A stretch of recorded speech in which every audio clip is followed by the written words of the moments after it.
Hello, welcome to the Knit Girls. This is episode 267. I'm Laura, also known as Lala. I'm Leslie, also known as You Don't Call Me Les. It is Monday, September 14th, The month is half over. I don't know what 2015. happened. Yep. It's craziness. And Laura and I are both a little groggy, so bear with us as we make it through this week's episode. It's Um, been an interesting day. yeah, I have to get up super early tomorrow for What work do you stuff. consider super early? Is your super early my normal get up time? No, by that I mean like they're doing something in Vegas at 1 a.m., so it's 4 a.m. Okay. for me. I was gonna say, okay, that is early. I'll Yeah. give you that. Um, It is super early. but I can work I at was home, gonna so I'm say not if going you to say like complain. 5:30 is super early, I'm gonna punch you in the face Across 1,000 miles. through the computer screen. Um, so this is not a show about us punching each other. Although Usually, that might be very normally, it is a show about knitting. Do you want to yeah. go first, or would you like for me to I can go? totally go first if you're in the Awesome. middle of the row or you need me to go first. I am knitting on one thing. They are a pair of Afterthought heel socks out of White Birch Fiber Arts in the Purple Rain colorway. Um, oh, I have a knot in my yarn. Oh, I'm gonna have to stop and address that. So I am right at the toe of the second sock. So got through the blue into the purple, and this is what first sock looks like. Ta-da! And I did weigh them. So this one was 42 grams. So I could have actually gone a little bit further in the ribbing, Mm-hmm. but I was scared with the heel. So Yeah. it's fine. 40 grams. It'll be fine. And the ribbing's long enough to stand up, so it'll be okay. These are just plain Afterthought heel socks. They're actually forethought heel socks in that I'm knitting up a tube and then I put in waste yarn and then I continue knitting up and add the heel later. So the first one is done. Second one is in progress. This is living in my Bling Your String sock bag, which I love. It is perfect. It fits perfect in my purse. Um, I love that it's got like a little tab of the matching fabric. I love that it's got stitch markers attached to the front. So it works out really, really well. And this was a hand wound ball. I hand wound it. That is how much is left. And so it's being knit on size 0 Nova Platinas, which is a Knitter's Pride needle. And that's really all I have to say about that. I did the only other quasi like pre-prep knitting that I've done is I'm taking out this knot while I talk is I Grace, which is the polo, not the pullover, it's a cardigan that I'm going to start knitting that I swatched for last week. The swatch is around here somewhere, I don't know. Anyway, Grace, I'm gonna knit it out of Plucky in the Barn Door colorway. It's red. It's a top-down cardigan that's got lace detailing here. The way the pattern's written is it's like fill in the blanks kind of. So it's like cast on A, and then the last page of the pattern Right. is this chart, and it goes A through AA. So it goes. There's 27 different blanks. Wow. So what I did was I went through, and I think I still have it up on my, yeah. I went through, and the program that I use for PDFs on my iPad is PDF Expert, and it allows you to type. So I went through and I don't know if you can see, but in red, I added all the numbers in. Yeah. So I sat here and I actually had pulled up the pattern on my computer and went through all of them and typed in all the numbers. So that's ready to go. I'm probably going to cast that on tonight or tomorrow so I can start working on that because that's a Harry Potter House Cup Owl project and I need to get started on it. So that's all that I've been really working on this week. I do have some secret project knitting that I can't talk about that I'll be able to discuss towards the end of October. So that is about it. What have you been up to? I've been knitting mostly on a sweater, but I'll show you what I'm working on right this second. These are the Mockery socks. Oh, It yeah. is a free pattern by, oh goodness, Wired for Fiber. This is what it looks like on Ravelry. So they're like fake little cables, Yeah, right? it looks like cables, but really there's no actual crossing of stitches. It's all just increases and decreases. And I've knit this before as a gift for somebody, and I really like how subtle it's. I don't know that you can really even see because of the lighting. You can sort of see it. Yeah. No, you can totally see it. It Um, is a nice subtle pattern, and it's yeah, perfect for solids, especially. yeah, and it Solids. gives it a nice texture without it being just plain stockinette. Not that I've had a problem with plain, but I'm knitting it for somebody else, so I don't Yeah, want it to so to be. dress it up a little bit for Yeah. someone else. This is the first one. It's got an Eye of Partridge heel, which I really don't think showed up well with the solid yarn. I feel like that shows up better with a variegated. Yeah. Um, but I mean, there it's just a quirk of the pattern. And So I have partridge heel. Do you when you do it? I Because do it your way. yes, my way is the best way. So if you ever have an eye of partridge heel to do, it's really not my way. It's Lucy Nepi's way, I believe.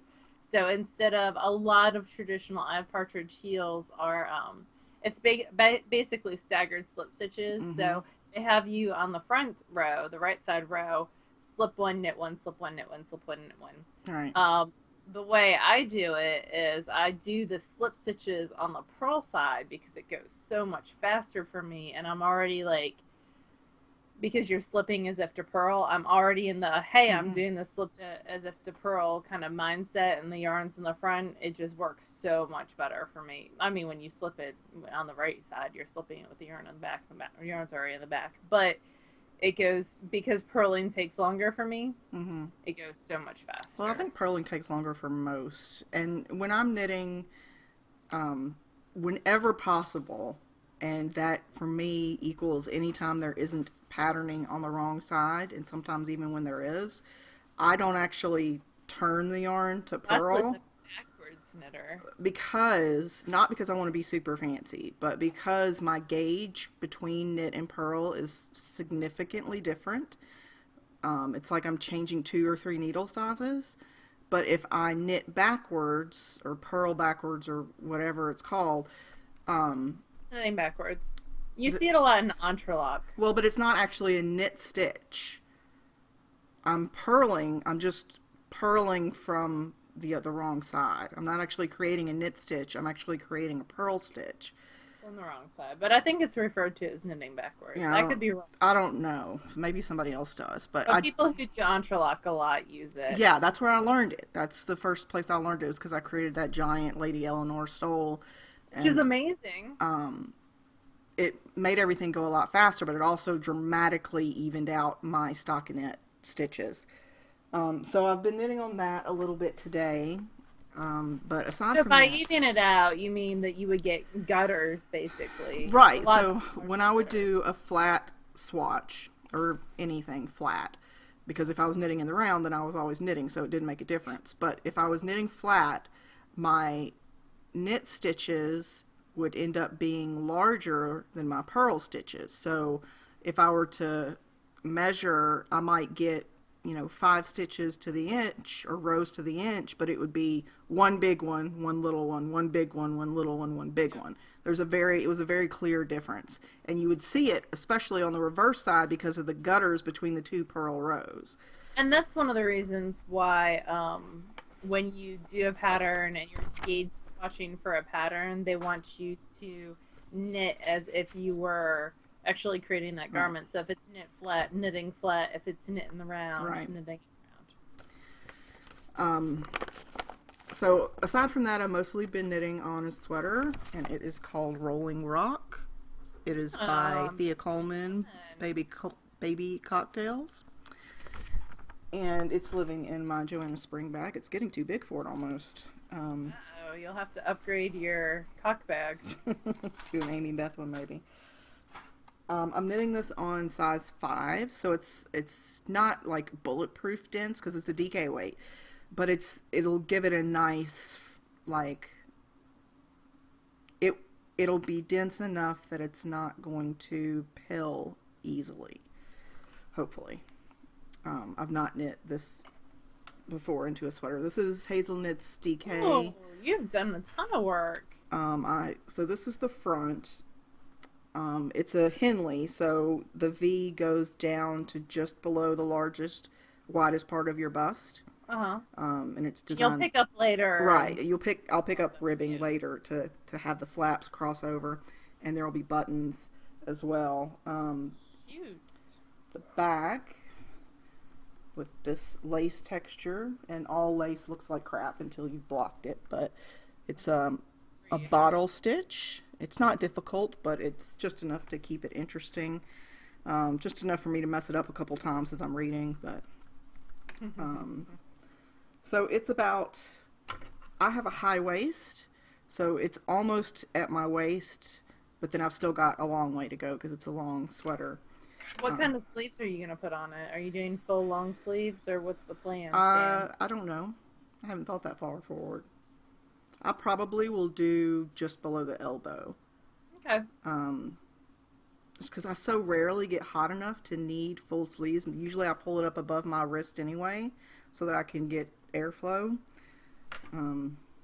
Because your wrist needs lots of air. Well, if your wrists are bare, you're cooler. Like it Yeah. naturally, because it's your blood vessels are so close to the surface. Yes.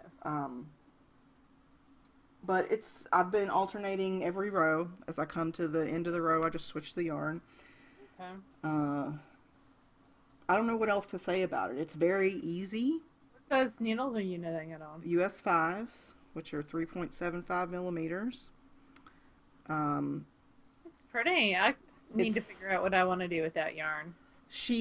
I like the way that she writes her patterns. This is the first time I've knit one of hers. I've read through others when I've been We've both purchased millions seriously. I of probably patterns. own at least a dozen. This is the first one I'm actually knitting, but she gives you information like, okay, knit until you're 5 inches below the armhole, and then start this. But then she says the goal is to end the Henley part at the just below the widest part of your bust. So try it on, take your gauge into account. If you're a larger busted woman, just trust me. I'm doing it this way because it'll divert the tension, it'll create this shape. Like, she goes into a lot of information of the why, so that if you want to change it, You know why? you know why and how to change it. So Did you have to add in bust darts or anything? I didn't have to add in bust starts because the shirt is because she accounts for that in the way that it's increased in the front, and because the shirt is going to have a V that's really relaxed. I didn't have to add any bust darts in. So I actually think this is going to end up just a little bit big on me, but I don't think that's a It'll bad be a good thing. layering piece because Yeah. you're gonna want to layer underneath it anyways. Yeah, because I mean it's got lace in the back, so you can't wear it by itself. I mean, you could, I guess, but I probably won't. That's on how flirty your evening you have planned is. How brave you are, I guess. Hmm. But that's it. That's pretty much all I've been working on. I haven't finished anything this week. I haven't spun anything this week, so it's all you Well, for a I while. finished and spun, but not very much. um, so I decided to cast on my first project for the Halloween Craft all the Craft All the things. Things, otherwise known as CATT. And so the very first thing, I had gone to Michael's because I wanted dishcloth cotton and they had a huge sale over Labor Day. So I picked up some sugar and cream in a bright orange and a bright green. And so the very first thing that I knit is the leafy dishcloth. Hmm. Isn't that cute? Yeah. I don't want to knit like a million of them because it took no time at all. Um, so I was just listening to an audiobook. It took maybe an hour to knit. Wow. And I did have to block it because this is a line of increases and decreases down the middle. And it did not want to lay flat, but it was really, really cute. There's two versions. It's a free pattern. One is all the way garter, and then the other one has the stockinette in the middle. So I really liked it. I'm probably So I finished this one. It was knit on size 7s. And again, sugar and cream in the hot green colorway. The other thing that I want to knit out of the orange with the green is I want to knit. You knit a pumpkin? I am gonna knit a pumpkin. Very Woohoo! perfect. Knit Picks came out with this pattern called Pumpkin, like King. It looks like that. Hmm. It's actually it calls for their not that yarn, the Kotlin yarn. Yeah. There it is. Um, but I'm just gonna knit a bigger one because I always need more pumpkin. So, the finished measurement on that's supposed to be 8 by 8, using size 5 needles, but I'll use size 7 and this, and I'll make a ginormous pumpkin. So that is that plan. But I like these like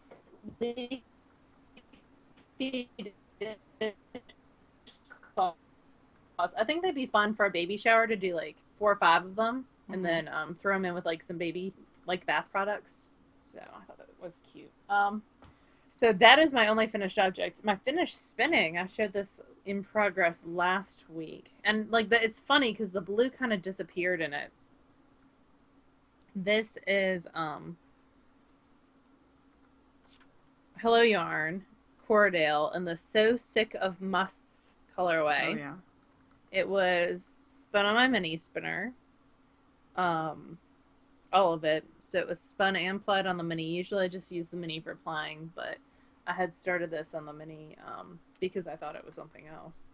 So, but you can kind of see there's this bright light blue was more prevalent in the braid, and it kind of just faded out in the actual skein. It is, look, I've got my cool Gusler design tags. It is 605 yards from 4 ounces, and it's a 2-ply. So it got pretty. It's really pretty. Thank you. I think it'll be a fun shawl. Cordale's not the softest fiber ever. And in fact, I have problems spinning, or I used to have problems spinning Cordale thin because it's kind of a denser fiber. But I'm really happy with how this turned out. And it dried in a day because it's been lovely weather out. So it's got this almost pink and light blues and shades of brown. So it's a nice fall garment, I think. And it was fractally spun, so you can see it's got lots and lots of barber pulling in it. And fractally spun is when you have one braid, you divide a braid in half, and one half is spun so that the color repeats are longer, and then the other half you divide into smaller segments, and so the color repeats are shorter. So usually it's like a 3-to-1 ratio, I believe. You're so fancy. I don't know about that, but it took me like 4 hours yesterday to apply this. It was taking forever. I also cleared off my bobbins a little bit and spun up some bits and bobs. So Spinzilla is coming up. It is. And I want to make sure I have free bobbins. So I got my replacement springs from Hanson and immediately used one of them because I broke another spring on the Hanson. What's happening is I do not like to put, this is my fault, I do not like to put a lot of tension on my springs that cause the fiber to draw in. So my break band, I don't add a lot of tension to that at all. Like I use very, very little tension. And because I'm using so little tension, it's popping off and wrapping around the bobbin. And stretching out the... destroying the springs. So I'm actually having to put on a little bit more tension than I'm used to just to keep it from doing that. So that's super fun. Nothing like ruining a couple $7 springs in a row to figure out, oh, maybe I should put on more tension. So that's interesting and fun. Actually, the last one I didn't really destroy. I just stretched it all out, and then I took some pliers and squished it back together. So it was still usable. The time before that, it had gotten like really stretched out, and it was not usable. But that was the original spring, too. So it had been on there, like, how long have we had our Hansons? 2 years? You had it before I moved, so... And Oh, it's that's been right. 4 years since I've moved. That's not It true. totally is true. I moved in 2011. That's crazy pants. I'm Why pretty did you move sure. away from me? That's a long time. It definitely was because like Kobe was like in second grade and now he's what, seventh grade? Did he leave in second grade? I'm gonna have to go back and look. Or first grade. Because he was at DeSoto Central Primary. We're so getting tangential, but whatever. He Whatever, was it's our at show. DeSoto Central Primary. I'm gonna look up the Don't Panic episode because that's when we told people. Oh, there you go. That was in 2012. Oh, it's only been 3 years. There you go. You're such a liar. I am a liar because I asked Michael earlier this week or last week, had it been 4 years because I couldn't remember, and he said, "Yeah." You moved in August. Yeah, Yeah. it was 3 years in August. So we moved in 2012. I thought it was 2011 for some reason. No. I just 'Cause we- wish I had been away from you for 4 years. Yeah. Too late. Oh my. Anyway, Yeah, so that is my spinning. We do have a book to review, which has to do with spinning as well. It is The Practical Spinner's Guide to Rare Luxury Fibers. It is by Judith Mackenzie. It retails for $27.99 in the U.S. I feel like Interweave's prices have gone up recently. I think that may be true. And this was sent to us for review by Interweave. In the interest of full disclosure, most of the books. I feel like, yeah, if it's from Interweave, typically it's sent to us for review. I feel like, because I noticed that with the sock book. The sock Last week. Like $8 too. And I feel like their books used to be around 26. I could be just making stuff up. I wonder And if it's related to like the book industry as a whole. The cost of paper and ink might have gone up too, and shipping, of course, and stuff like that. That always causes. Or maybe it's like to combat the digital. I don't know. No. Anyway, but you can get all of Interweave's books for the most part. I didn't link this one to Amazon, so I didn't check, but most of them are available on Amazon as a digital download. And if you have that Amazon subscription service, it's free within that. I'm not certain that this one is, but most of Interweave's books are. So this is the Practical Spinner's Guide. There are at least 3 Practical Spinner's Guides. There's a wool one, which I would love to get to review, and a silk one, which I think would be interesting. And then there's this one by Judith Mackenzie. Did you catch who the tech editor for this is? Yeah, it's Maggie Casey. This is Maggie Casey. Maggie Casey is our spinning teacher at SSK this year. Oh, there's also a Cotton Flex and Hemp one. So there's a Cotton Flex and Hemp by Stephanie Gassard, a silk one by Sarah Lamb, and then the wool one I think is coming out or has just recently come out, maybe prior to this or after this one. So this book is told in a very conversational manner. Yes, Judith is a very conversational person, I have a feeling. So she gives you a lot of information, and a lot of that information is sort of the history of, or the science of, or the math of. Great reference book, especially if, I would think if you're doing your master's spinners. I would think that, I know for master knitters you have to do a lot of research into stuff and write papers. I would think that master spinner would be similar. And there's also a segment for weaving in here as well. So when she says rare luxury fibers, she means by that fibers in which the demand largely outweighs the availability. So they're rare in that way, and they're not considered like you have to have, like no one has to have cashmere. Yes, we would all like cashmere, but it's not a necessity in everyday life for most of us. So if you're wondering what fiber she does include in this, it's a lot of down fibers. Down is the typically the undercoat. Yeah, animals have an undercoat and an overcoat, and the overcoat might have some coarser hair like a guard hair. So down is the undercoat. It includes camel, musk ox, bison, yak, cashmere, angora, vicuna and paco vicuna, pagora, and I think that's it. They have the possum in there too. Okay, she does mention possum. It's not, and she mentions stuff like, she really goes into the history, and she mentioned something, and I was like, what is that? So woolly mammoths, like some fibers that have been spun in the past, have come from woolly mammoths, which I knew. But the tribal wool dogs of the Pacific Coast, I'd never heard of. I've So skipped now I that have part to find. apparently. It's just in the first paragraph Oh, in the okay. intro.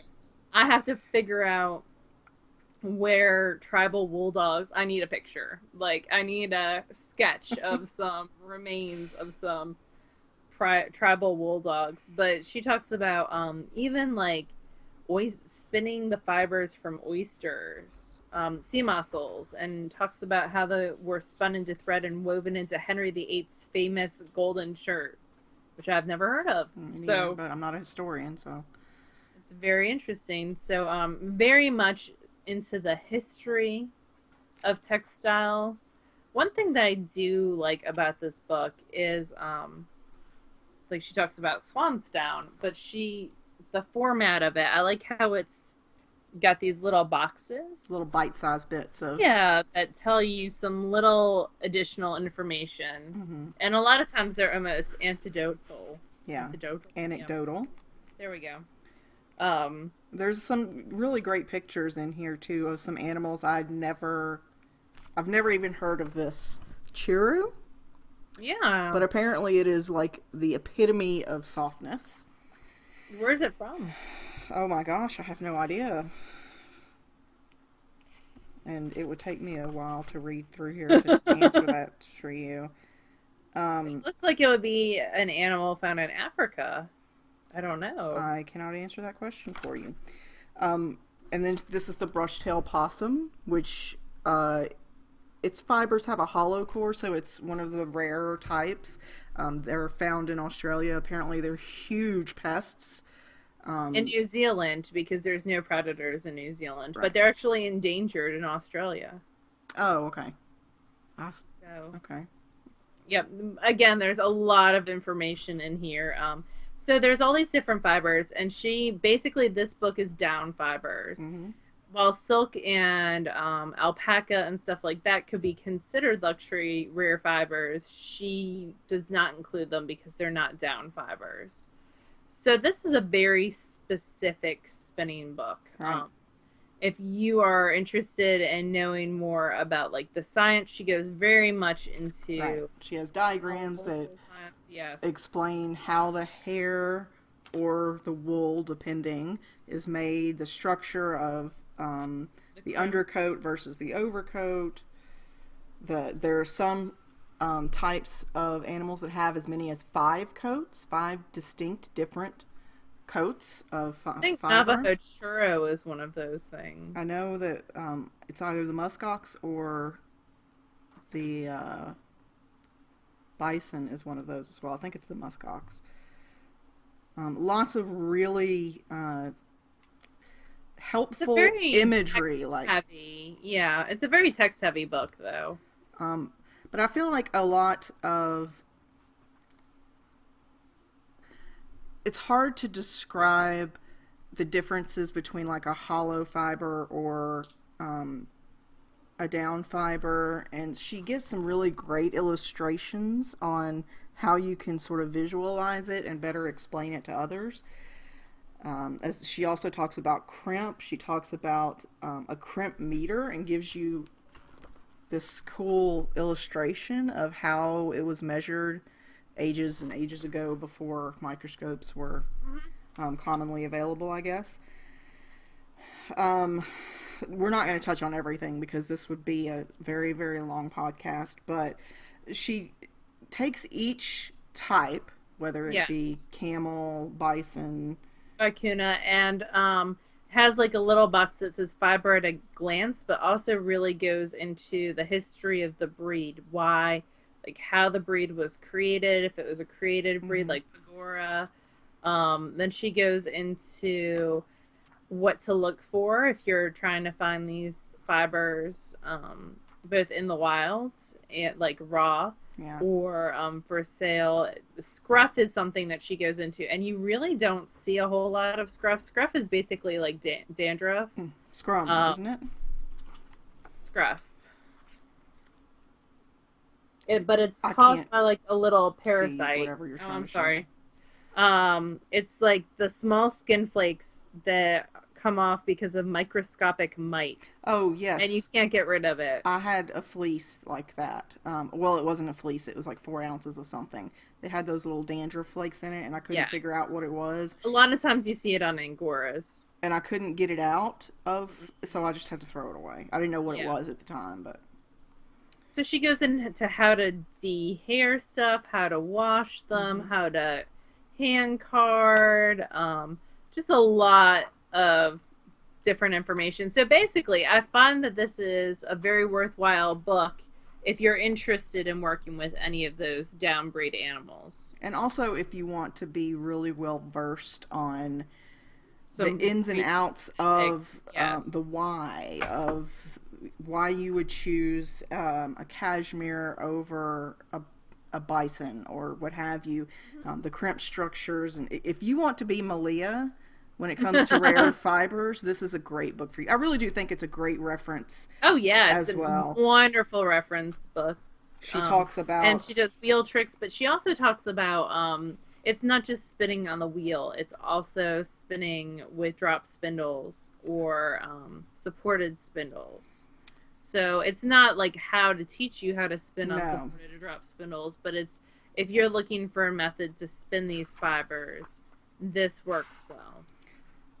She also talks about the two different types of moths to beware of when it comes to wool and how to address it. Spoiler alert, gather the wool and throw it away. It's not worth the Yeah. trouble of trying to fix it. She talks about the different types of twists. She has some really good information about woolen versus worsted spinning as well.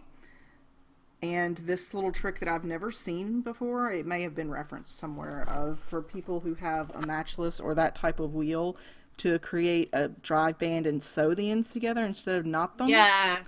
Apparently that makes for a smoother spin. It doesn't get the bumps that Right. you typically have. Um, she has some great diagrams and pictures of how to do different types of techniques. Yeah, and she even touches on natural dyeing as well. Mm-hmm. And weaving, which you don't see a lot in like what to use these fibers for as an end result, or Yeah. how to spin for weaving. She talks about how true woolen is 90% air and 10% wool, Mm-hmm. and how it should always be underspun and overplied. That's And good to know. there's some really great anecdotal information in here, especially about that type of information and how all thread before like the mid 1800s was handmade, homemade, like spun Yeah, because uh, there weren't mills at those silk times. or wool. Yeah. So there's, I feel like she's one of those people that, Is so smart.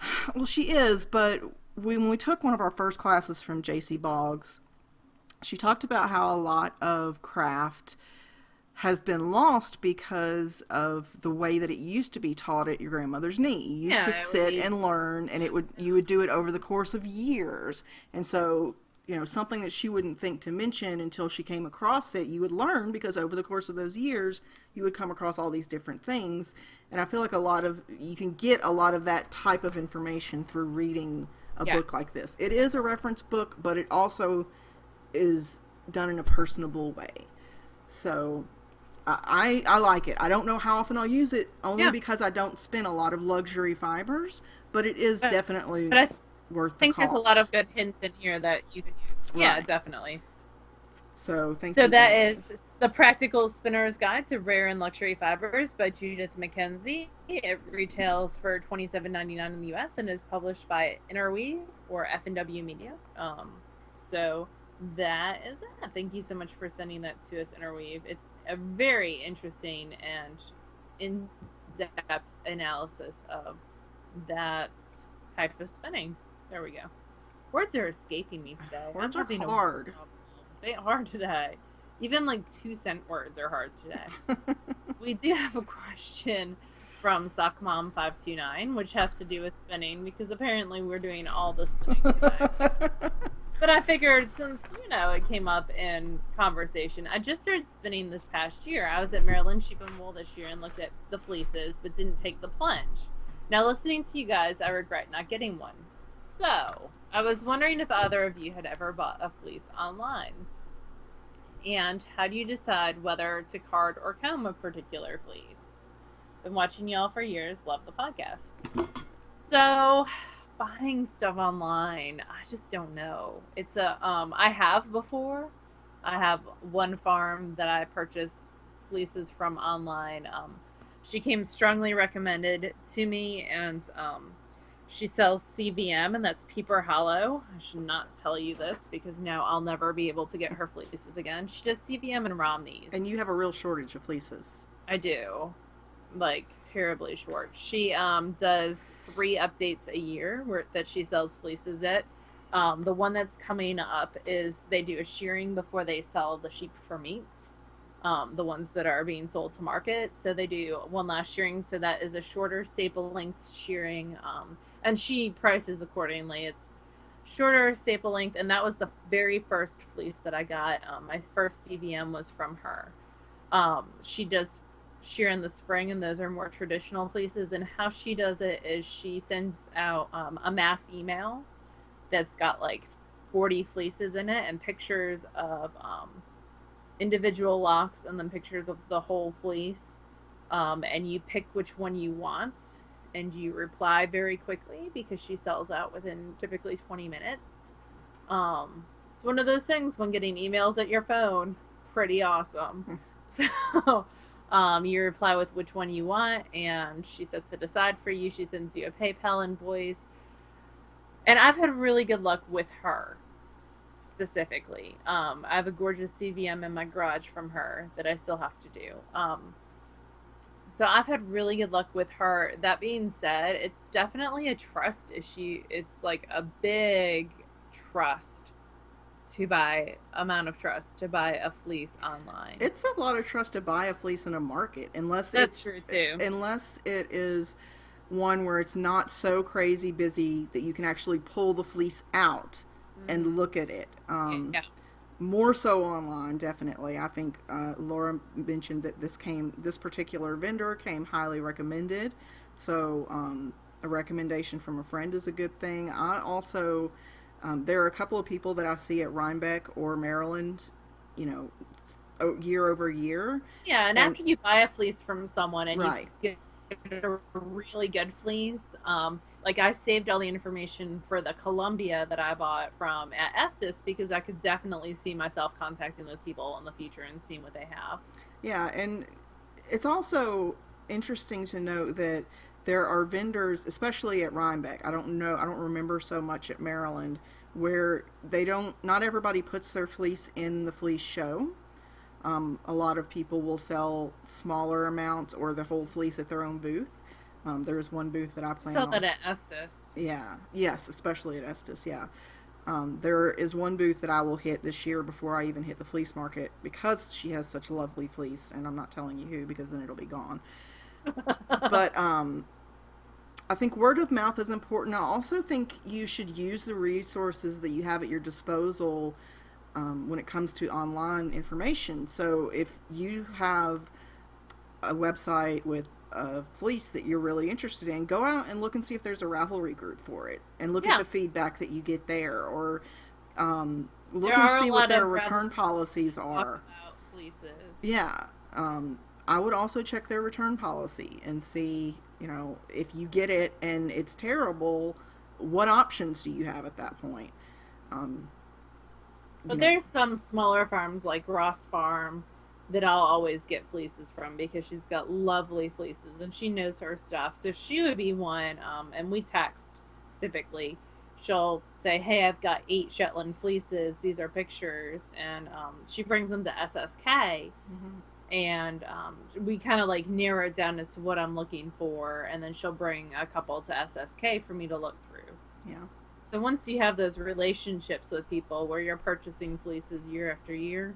I would also say, I don't know where this particular viewer is from, but if you are anywhere near local farms, try to find a local event to you and talk to the farmers there and see what they do with their fleeces. There are some farmers who I don't know, maybe it's not worth the effort and they don't do anything with their A lot of wool. them will send them off to like mass wool markets, Oh, like okay. for commercial purposes. Does that make sense? Right, to make yarn or Yeah. whatever.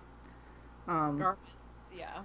if it were me, the first thing I would do is reach out to people that I know and trust that have spun, or processed fleece or whatever. See if they've heard of the vendor. Then I would check online to see what information. I would just Google the vendor and see what comes up, because the first thing you're going to get is probably their site. But then if anybody's They complained have a about website. them, or if there's reviews about them somewhere online, they should pop up. I would also check the Ravelry groups to see what information is out there about them. But And I will tell you, before I bought my first fleece from Peeper Hollow, she sells roving, like that's natural colored roving. So I bought 8 ounces of her roving to see what her roving was like, because I felt like that was a good yeah, test too of the quality. Because a lot of small farms actually send their fleeces out and get them processed right. into roving and yarn themselves. That's what Ross Farm does. So carding or combing a fleece, it depends on the length of the staple. Anything longer than 4 inches, in my mind, gets combed. Anything less than that gets carded. Yeah, you especially want to be careful of a longer fiber on a drum carder, because it can wrap and totally, and can be a real pain in the butt to get off your carder if it gets wrapped. But I would say most There's mid-level flicking there too. wools, Like you can just right, rather than card or and comb. spin straight from the lock if you flick it. Yeah. Um, I don't know that I would ever have the patience to comb an entire fleece. I just don't. There's some people that love it. I just can't do it. It's like perfect job for Wolverine. And I'm sure there are people who would rather like gouge their eyes out than drum card a whole fleece. And like I get it, it's just a personal test or personal taste thing, but Preference, yeah. um, the breed itself will give you some inclination of which way to start and see. Yeah, if you look at Fleece and Fiber source book, a lot of times they have recommendations there, or Best Smith's book. Yeah, Field Guide to Fleece. No, Spinner's Book of Fleece. Yep. So those are great resources as well. I think that's all we have to say about that. Yeah, I So could thank you talk to so you much an hour for about processing fleece, but I won't. that. But not whether or not it's a card or a comb. No, because I would always choose card if I could. If it has to be combed, I'll just send it to somebody. There you go. What have you been reading? I haven't been reading as much this week, but I have read, let's see, Thorn, which was a sort of a fantasy-ish book about, it had magic and witches and stuff. Which was meh, you know, it passed the time, but I wouldn't recommend it. I read a really dark version of Alice in Wonderland.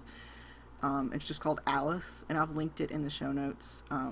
If you like Alice in Wonderland, I probably wouldn't read this book. It's violent and dark. It was interesting. I don't know that I'd read it again. And then Laura recommended G.A. Aiken I love GA. as an author. It's She's an author. so ridiculously good. And so I read the first book in her Dragon something I'm series. excited. And it's called Dragon Actually. New ones come out soon. And it was funny. It was She's got a good sense of humor. I'm not gonna say that these are like the pinnacle of right. awesome literature, But they're funny. They don't take themselves they're too seriously, funny. which is Yeah. a nice change in fantasy or paranormal romance. She's got a shifter series, a bunch of shifter series by Shelley Lawrenston. That's the same person, and she's got a Okay. new series that just started last March. The new one comes out this coming March. But yeah, I like her since she's got a great sense of humor. So Yeah, I've got several authors who I have in a special folder in my tablet where it's like I've read the first or the second in the series, and so when I'm in the mood for something more Laura comfortable, Crazy I'll go back. Pants recommended this. Hey, I've recommended some books that you liked and some you didn't, so Yeah, it's all good. I'm listening to. So there's a series called The Throne of Glass, which I guess is really popular. Yeah, it's And really good. there's- I've talked about it on the show like Oh, Okay, I didn't realize that. Well, I'm listening to the prequel, Oh, it's which a I short guess came out after the three main ones, and it's called The Assassin's Blade, and so it new one gives. just came out last week.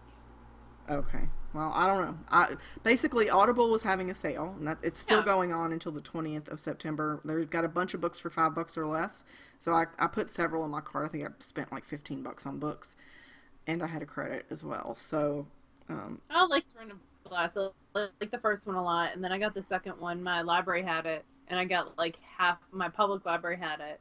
I got halfway through, and so far my kids haven't liked the first one enough to ask for the next one. ask for the next one. Well, it's one of those things where it's on my YA shelf, which is limited to my eighth graders who have permission slips. Yeah. Just because there's a little bit of sexual content in it. Um, just FYI, if you're a parent thinking about recommending that, it's definitely more towards the 14-year-old spectrum versus the 11-year-old spectrum of my life. Um, so it does have some sex. So it's there. So my dynamic. I'm sorry. I just thought maybe I should make the title "It Does Have Some Sex," but that would give people a wrong opinion or expectation of the show. Yeah, it might. Um, so it's my eighth grade. I have a lot less kids that can check out from that Right. shelf, and typically not. It's typically my kids that want more straight romance versus fantasy, if that makes sense. So whatever. They haven't asked for the second one yet. I'll order it when they ask for it. Type. Yeah. I do that a lot with series because if I bought every single book in every single series, I think that's a good way to gauge, though. If you have a yeah, lot of people checking out the first book, or if they're yeah. constantly talking about it, then you can order the Oh yeah, next. like the Darren Shawn Zombies, I'm having to rebuy for the third time every single book in that series, which I'm not a huge Darren Shawn fan, but my kids absolutely love him. He's Cirque du Freak is his one of his Oh, other okay. series, and the Demonata series is also by him, which is pretty dark vampire and demon books. And I just could not get through the first Cirque du Freak. But anything with zombies right now, it's like Did zombies, you and I'm not see a fan. that they're making a Goosebumps movie? They've made a ton of Well, Goosebumps this one movies. has Jack Black as R.L. Stein. It Did actually, I saw a preview for it. It actually looks really funny. you know that R.L. Stein had a new Fear Street book called Party Games that came out last year, and I totally bought it from my library. Mm. I used to It's like the love R.L. first one that Stein, he's come but out in like 5 years, yeah. the first Fear Street, and basically since the late '90s. And it went straight to my YA shelf because it's super bad. Like the rest of his stuff, I had like Goosebumps and stuff, and he does. R.L. Stein must make bank. I met him a couple years ago at IRA, and he was really, really an interesting dude. He's got to be. I think he's 75 now, something like that. Now I have to Really. look up how old R.L. Stein is. I remember reading Goosebumps when I was in middle school, but it wasn't brand new at that time. It had been out for a little while. And He that was was 1943. oh, so he's 70, Mm-hmm. 72. Yep, 71. He'll be 72 October 8th. Hmm. Robert Lawrence Stein. Yeah, did you also read Christopher Pike? Because I totally read I don't Christopher think so. Pike. Christopher Pike was very similar to R.L. Stein. He had a book called oh, now I have to look it up.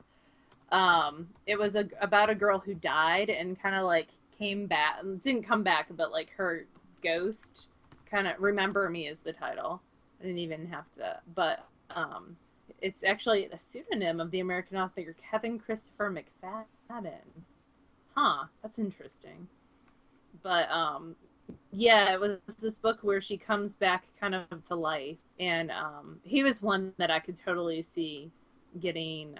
Remember Me, 1989 is when that was published, and then there was Remember Me 2 and Remember Me 3. But he did a lot of similar to R.L. Stein paranormal, and all the '90s kids right now are like, I know.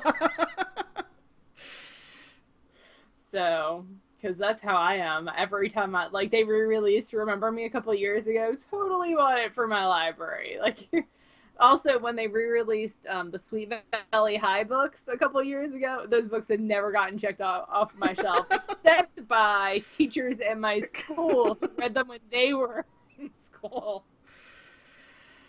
But I need to remember to recommend, because I have kids that are always looking for like girls who want romance. I need to remember to recommend Sweet Valley High to them. I always forget about those books. Mm. So I'm listening to Wrinkle in Time again, as you do, and Harry Potter. So that's my exciting life. I got Michael I'm actually to get me reading all the Harry Potter movies for when I'm in Cherokee or Murphy, North Carolina. So I'll have something to You've keep me got busy. two on your Plex. Yeah, but I wanted him to get them all together for me. See, this is where I get to say, husband, could you package together for me all this crap that I don't want to deal with and put it in a nice clean spot for me, and then I'll take it. Anyway.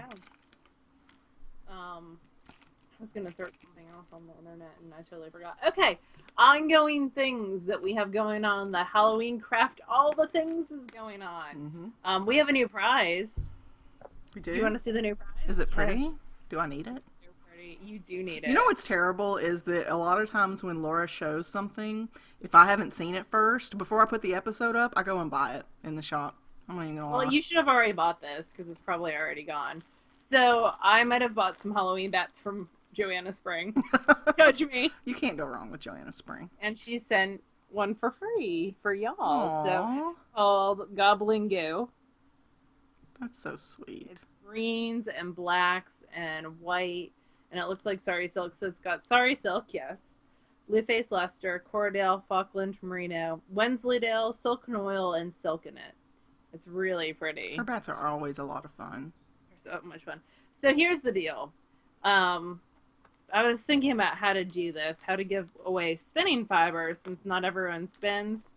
And what we'll do is, if you are not a spinner and you win this, I will spin it for you. Wow. Because I know Joanna's stuff's amazing. So I will take the sacrifice. It's 3 ounces, by the way. And if you win this and you are not a spinner, I will spin it for you. That way, like, you're still winning your prize. We don't have to redraw if you're not a spinner. I think that's a very kind notion, but I also think you need to stop signing yourself up for obligation crafting. That's true, too. I do have a lot of obligation crafting going on. So, on other things, we still have the very cute other prizes. We have the very cute Nitty Kitty bags. Mm-hmm. So the bat was from Joanna Spring, and she also sells bags, and she also sells bats. Yep. And then we have from Pecora Yarns. Yes. Which is Christy Kennedy. Oh, that's so pretty. This very pretty fall maple colorway. Oh, I did want to give a shout out. This has nothing to do with the Halloween Craft All the Things. Let's get through the Halloween Craft All the Things. So the rules for the Halloween Craft All the Things is there is a chatter thread and an FO thread on Ravelry. You post your finished object on the FO thread and tell us why it is Halloween or fall. And if you just post a picture, it doesn't count. You have to tell us, even if the Halloween, if it's super Halloween, like super orange, you have to tell us how it's super Halloween. That's the rule. That's the only rule. Besides the fact that it had to be started after September 1st and finished by October 31st. And one picture per project. Yes, one picture. It can be any type of crafting. It can be cooking, weaving, scrapbooking. Making jam. Someone made jam and they said it reminded them of like Monster Blood. Yes. Good job. That's really creative. I would have just been like, yeah, it's jam. You do that in the fall. That would have been my... Someone put a Buffalo Bills hat in, and it's because he's a huge fan. Now, there was a woman in the chatter thread who was using a sword, like a little plastic sword, as a Nasta pin. I saw. That was amazing. So that was very, very cool as well. And there's a bunch of people making bags and making little pumpkin hats. Oh, there's the cutest baby in a pumpkin hat. Okay, we're not going to look at everything right now, Laura. So feel free to enter that as many times as you finish stuff. Yep. In other awesome news, my friend Becca is wool pierogi bats. Mm-hmm. This is her stuff. It's really, really pretty. She does really pretty bats, which reminded me of Joanna Spring because she also does really pretty bats. Yeah. And she has an open house this Sunday. It is in Chicago at, I think, String Theory Yarns. I'm going to pull it up real fast. Oh, that's cool. So I could get you all the details because she is a wonderful person. She's a good supporter of the show, and I like her as a person. So if you were in the Chicago area, I would definitely check her out. She posted about it on Instagram. That's where it is. It's not my text messages.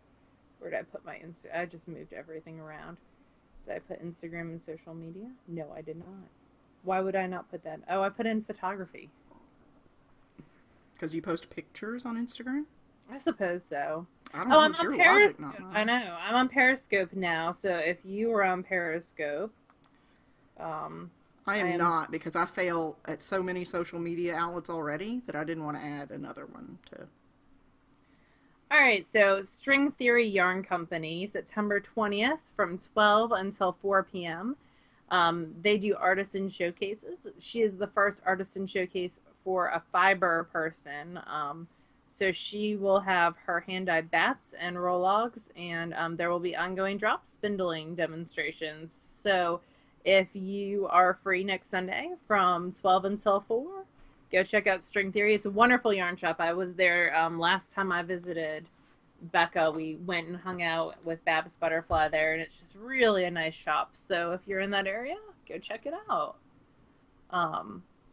So the Chicago people, or people within driving distance of Chicago. And I think Mrs. Shu's going to be there too. She's going to go down, she said, because she's a huge Becca fan. And I said, if I was there, I'd buy all the bats. And then she said, we'd have to arm wrestle for the bats, which we totally would.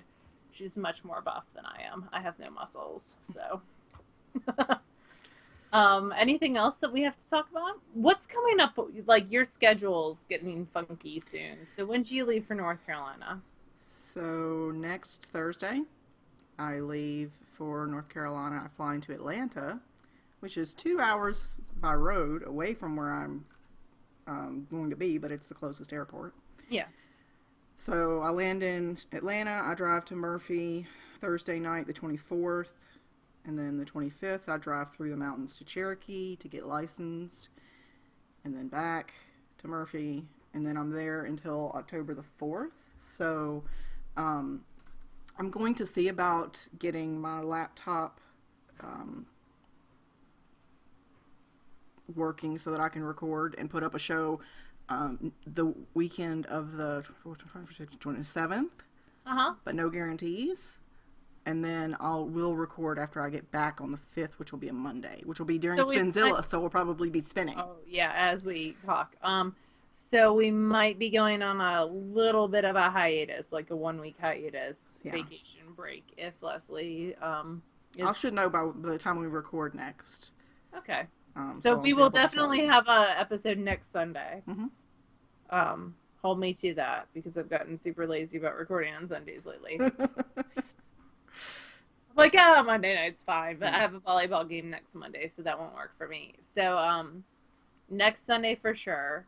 Then possibly the Sunday after, because Leslie is doing her thing. Yeah.